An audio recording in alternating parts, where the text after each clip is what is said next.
Crypto. Bull run, bear market, Bitcoin, Ethereum, Solana, at kung ano-ano pang mga terms at names at coins na naririnig at nakikita natin sa social media. In this video, bibigyan ko kayo ng idea kung paano nyo masisimulan yung inyong cryptocurrency journey. Are you ready?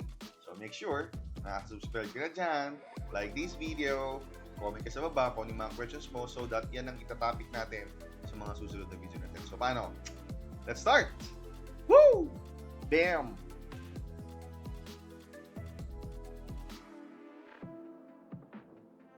Alright, so by now, kaya ka nandito sa video ko is gusto mo nang matutunan kung paano ka nga ba talaga makakapagsimula sa cryptocurrency journey mo. So, I'm not going to talk about what is cryptocurrency in this video because I'm sure alam mo na kung ano ang cryptocurrency. You did your own due diligence, you did your own research, di ba? What is cryptocurrency? What is Bitcoin? What is decentralized? At kung ano pa. You already did that. Am I right? So, ngayon, sa video na to, ang goal ko is mabigyan kita ng step-by-step guide kung paano mo sisimulan ang pag-invest or ang pag-trade sa cryptocurrency. So, right now, behind me, sa aking background, is the OKX platform. Ito yung personal platform na ginagamit ko sa aking cryptocurrencies portfolios. Alright? So, pupunta ka lang sa okx.com. Yan lang naman yung website. okx.com. Napakadaling tandaan. Okay? And also, I will put my QR code here para hindi ka malito or mawala, maligaw. Diba? O kunin mo lang yung iyong cellphone, scan mo lang yung QR code na yan at mapupunta ka na ngayon sa page na ito or sa website na ito. okx.com.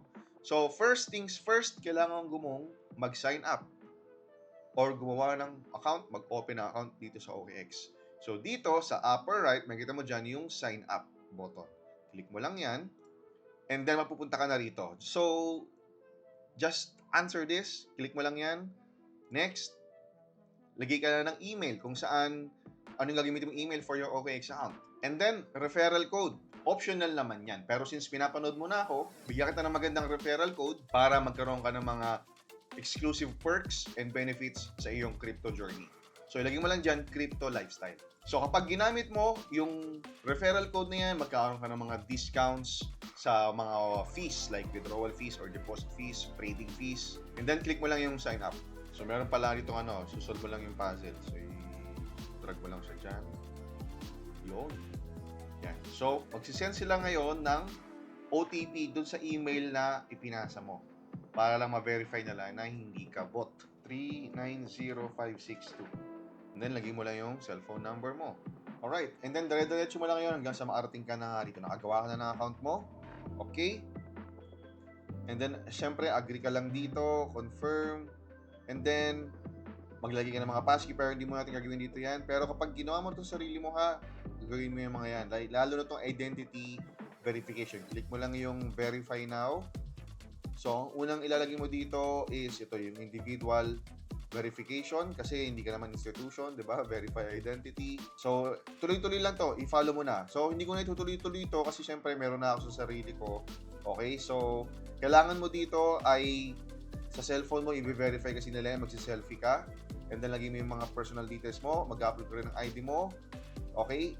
Mga basic na kailangan para ma-verify yung kung totoong tao ka ba. Okay? Ngayon, punta ngayon tayo dito. Alright? So, dito mo tayo kay assets sa taas. Ito ba yung mga unang titignan mo dapat una. Click mo yung my assets. So, get familiarize muna sa platform natin. Okay? Ang unang mo makita rito is yung deposit.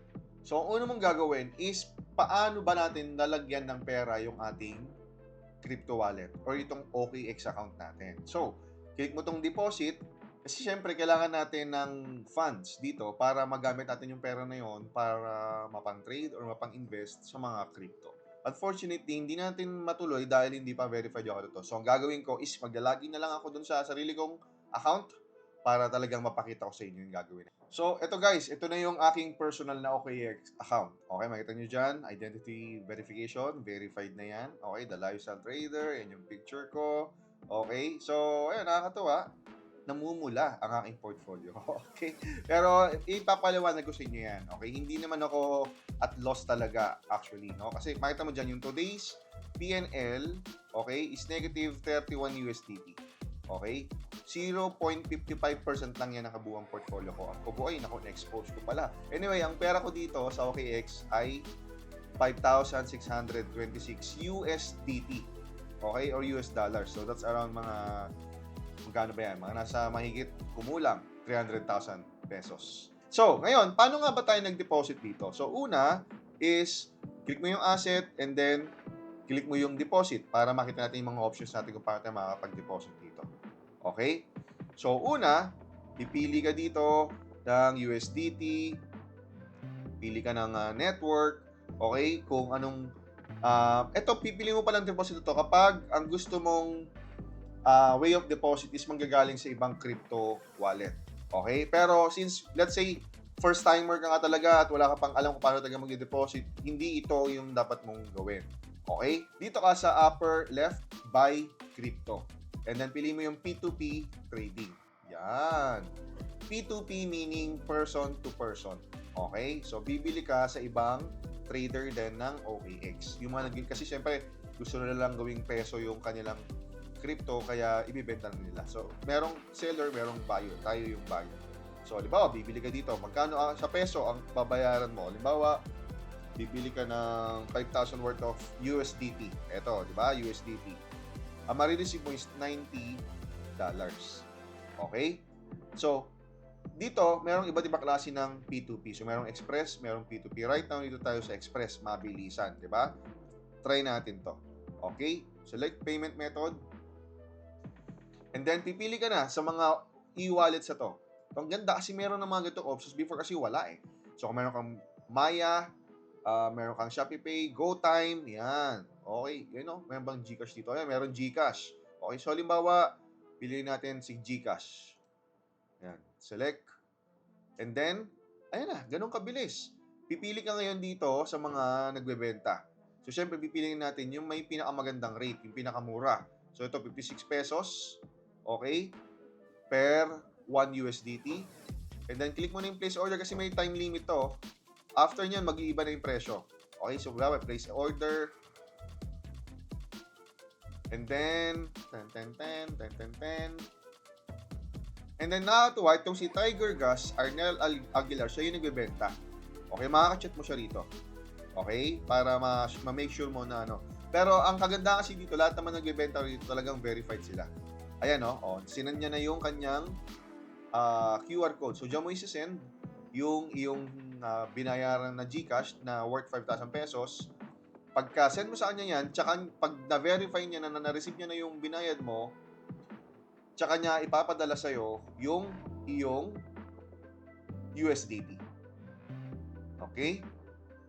So, pag na-send mo na, click mo yung I have paid and then i-upload mo dito yung screenshot ng iyong GCash payment. Okay? Kailangan mong i-upload dito. Ha? Ayan o yung media. I-upload mo dyan yung iyong payment.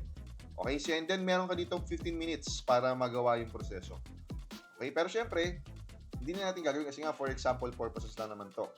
Pero kasi mayroon na akong pera nga dito, di ba? So, ikaw, gagawin mo. So, maganda nga yun na may mga e-wallets na available dito sa Express. Ngayon, let's say, kung tignan natin kung okay ba yung rate sa P2P trading. Kasi iba pa to eh. Tignan natin si P2P trading. Okay? So, ayan o. Okay, makakapansin mo ngayon dito, mas mura ang bentahan dito kay P2P trading. Kasi di ba kay Express kayo na 56? Ito, merong 55.79, 55.80. Mas maganda yung rates dito. Diba? So, ngayon, buy tayo ulit. Magkano ulit? 5,000. Lagay mo dyan. So, makikita mo ngayon dito na mas maganda yung rates kay P2P trading. Okay? So, ano kayong mga difference sila? Kumbaga, siguro kasi kay Express, dito talaga kung malakihan yung ano mo.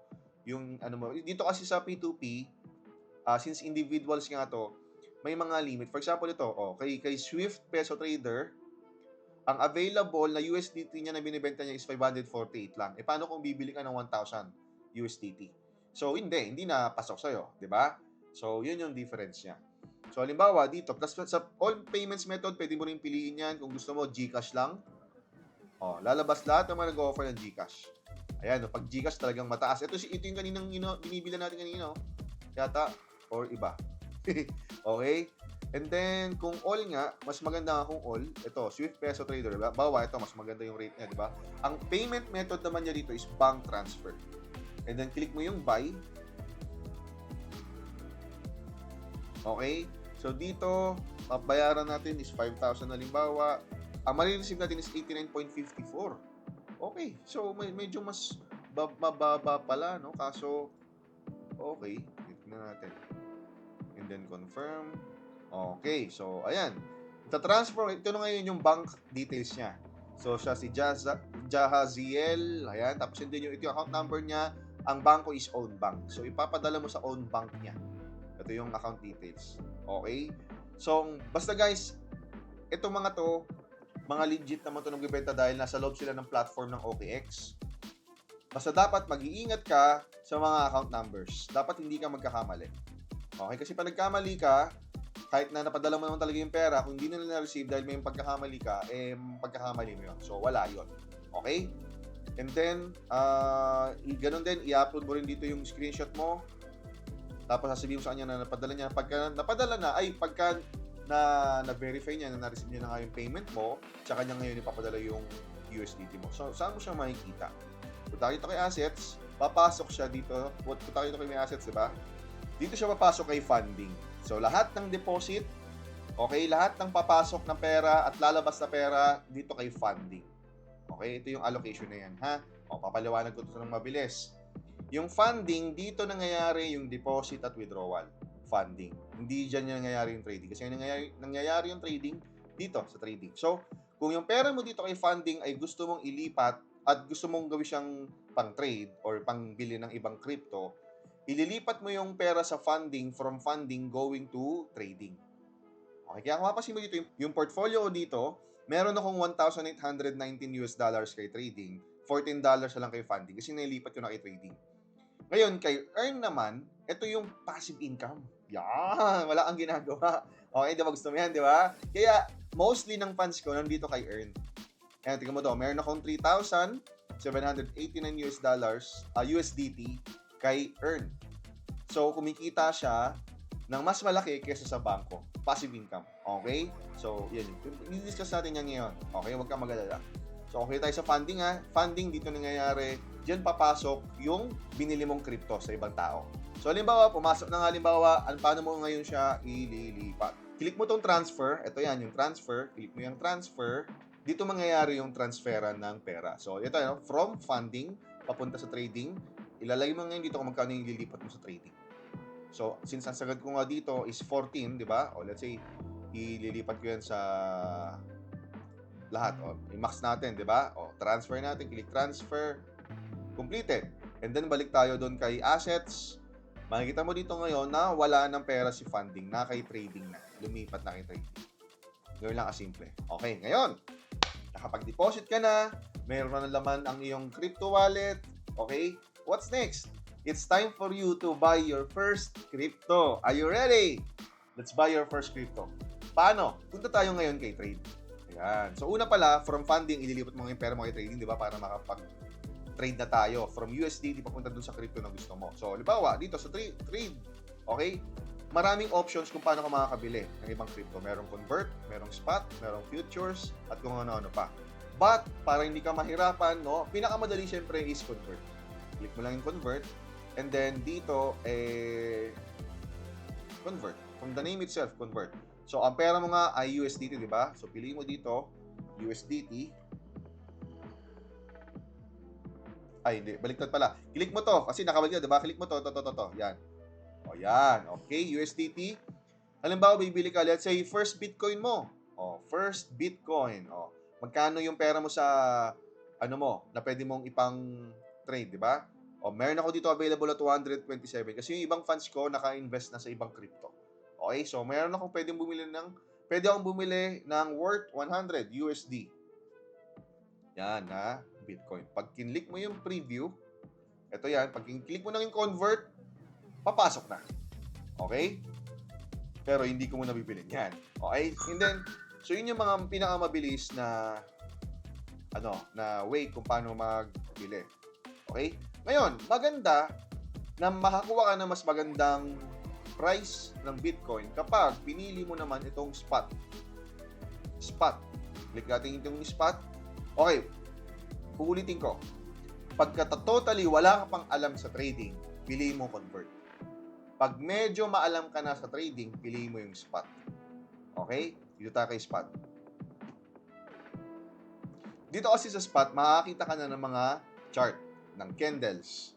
Okay? Ayan. So, pagka hindi ka pa familiar dito, medyo mabibigla ka. Ano to? Gulo, di ba? So, make sure na kapag pumunta ka dito ngayon sa spot trading, ay meron ka ng alam sa pag-trade talaga.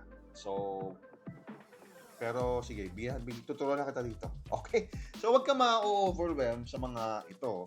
No? Hindi mo sila kailangan galaw-galawin actually. Okay? Dito, sa upper left, makikita mo dito kung anong instrument or anong crypto ang tinitrade nandito sa chart. Okay? So, right now, BTC versus USDT yung nandito. So, let's say, ang gusto mo namang i-trade dito, halimbawa ay Ethereum. Piliin mo yung Ethereum. So, ibang chart naman to. Okay? Now, dito naman sa kanan, ito na importante, dito nangyayari yung trading. Nandito na ngayon yung buy at sell na button. Okay? Halimbawa, bibili nga tayo ng Ethereum. Okay, click mo yung buy. And then, dito ngayon, may tatlong options. Limit order ba to? Market order ba? Itong dalawa. Yung limit order, ang ibig sabihin niya, maglalagay ka ng price ni Ethereum kung saan ka bibili. Ibig sabihin, kapag pinindot mo yan, yung buy Ethereum ngayon, hindi siya bibili agad. Hihintayin niya muna pumunta yung price doon sa price na ilalagay mo dito. Okay? So, kung gusto mo agad-agad magkaroon ka ng Ethereum, click mo yung market. Ibig sabihin, kung ano yung current price ni market, doon siya mismo bibili ng crypto mo, ng Ethereum mo. And then, nalagay mo na ngayon dito, magkano yung capital na gusto mong ipambili. So, halimbawa, lagyan natin dito is 100. Yan. Okay? And then, buy Ethereum. Kumbaga, ang mindset mo ngayon dito is, hahayaan mo lang siya, no? Para lang meron kang Ethereum. Pag tumaas, anytime, pwede mo nang kunin yung profit. Pwede gano'n. Pero kung ang goal mo naman is talagang clear na trading talaga, lalagyan mo siya ng TP at saka SL. Ibig sabihin nito, meron kang, pagka inabot niya yung TP price, which is, pagka inabot niya yung profit ka, mag-automatic, magko-close na yung trade, yung Ethereum mo, magbabalik na siya sa USDT. Tapos profit na siya. Kapag SL naman, SL means stop loss. Pag tinamaan to, ibig sabihin, talo yung trade mo. Yung $100 na nilagay mong kapital, talo na, kukunin na ng market yun. Zero na. Talo ka na ng $100. Okay? So, ganun siya. Pero, ako, pagka sa crypto, at investing lang naman ang purpose ko, wala mo na akong nilalagay na yan. Okay? So, pag nilig mo yung buy it, automatic magkakaroon ka na ng another Ethereum dito. Okay? At pag meron ka ng Ethereum yan, balik ka dito kay assets, click mo yung my assets, at makikita mo ngayon dito sa assets mo, nandito na yung mga binili mong crypto. Okay? So, right now, guys, ito yung mga crypto na meron ako. So, number one, siyempre, meron ako USDT, tapos meron akong Solana, meron akong Sui, Ethereum, Bitcoin, and then the rest, mga nabenta ko na yan. Konti lang actually ang mga holdings ko ng crypto. Kasi ang purpose ko naman sa crypto is for for investing lang naman. No? Yung trading ko kasi sa crypto, ginagawa ko siya doon sa XM platform ko. Sa XM. So, gagawa din ako ng tutorial about kung paano ka mag-trade ng Bitcoin, ng Ethereum, ng Solana, gamit naman yung XM platform. Okay? Another video naman tayo ron. Now, so, bumili ka ng Ethereum kanina, papasok ko siya rito. Ito na yan. Meron na akong 0.17 na crypto worth $456 US. Okay? So, ganyan na siya. Okay? So, napaka-simple lang kung paano ka magkaroon ng crypto. That's trading na. Okay? Now, next naman, siyempre, kailangan mo muna mag-aral, di ba? Huwag mo mamadaliin yung sarili mo. Okay? Huwag kang papadali sa hype ng mga nakikita mo social media influencers na nagpo-promote ng crypto. Huwag. Kailangan mong pag-aralan to. Ngayon, habang nag-aaral ka ng crypto, Siyempre, gusto mong kumikita na rin yung pera mo, di ba? Kaya ako, ginagawa ko, nilalagay ko siya dito sa earn. Para kumikita yung pera ko, tumutubo ng interest habang nakatenga. Okay? Paano naman yan? Punta ka dito kay Grow, click mo yung Grow, and then click mo yung Earn. Yan o, don't just huddle, earn. Yun. O, tignan mo to. Meron akong total deposit na 3,790 sa Earn. Okay? At ang total profit na niya, kumita na ako dyan ng $68. Not bad, di ba? Not bad. Kasi wala naman akong ginagawa dyan eh. Kesa nasa bangko lang to. Di ba? Imagine mo, hindi na makikita ng 3,000, 4,000 pesos yung pera ko sa bangko ng ganyang kabilis. Okay? So, iyan yon. Ngayon, marami kang options dito. Marami kang options dyan. Pipili ka lang dyan. So, halimbawa, dito kay Solana, click mo yan. Pipili ka ngayon dito, Simple Earn, kikita siya ng 8% APR. Okay? Flexible yan. Click mo lang yung subscribe. Tapos, yun na. Tutubo na yung Solana mo. Meron naman, let's say, si USDT. Ayan, meron siya ditong Simple Earn. Pero kapag first time mo mag-open ng OKX account, lalo na kapag ginamit mo yung aking partner code or yung referral code na Crypto Lifestyle, may lalabas dyan na 30%. Okay? Kasi nung una-una ko, nagkaroon ako ng 30% eh, no? Pero sana, pag sa first time mo, may 30%, comment ka sa baba, di ba? Para alam ko.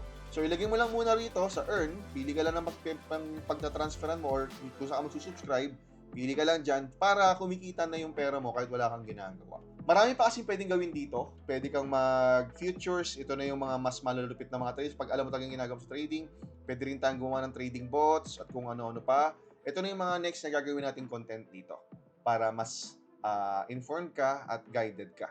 And also, kung gusto mo pag-aralan pa about to, click mo lang yung learn. Kung meron kang tanong, pwede kang magtanong dito. Pwede kang magtanong dito. Lahat ng topic nandito about crypto. So, halimbawa, search natin dito, what is Bitcoin?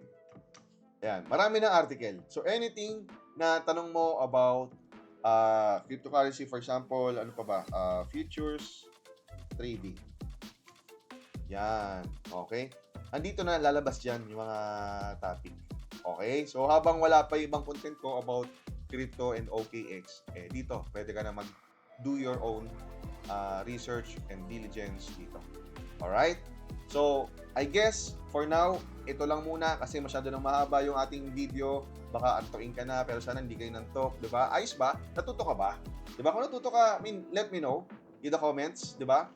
Comment mo na rin dyan kung anong tanong mo para magawan ko rin ng content yan.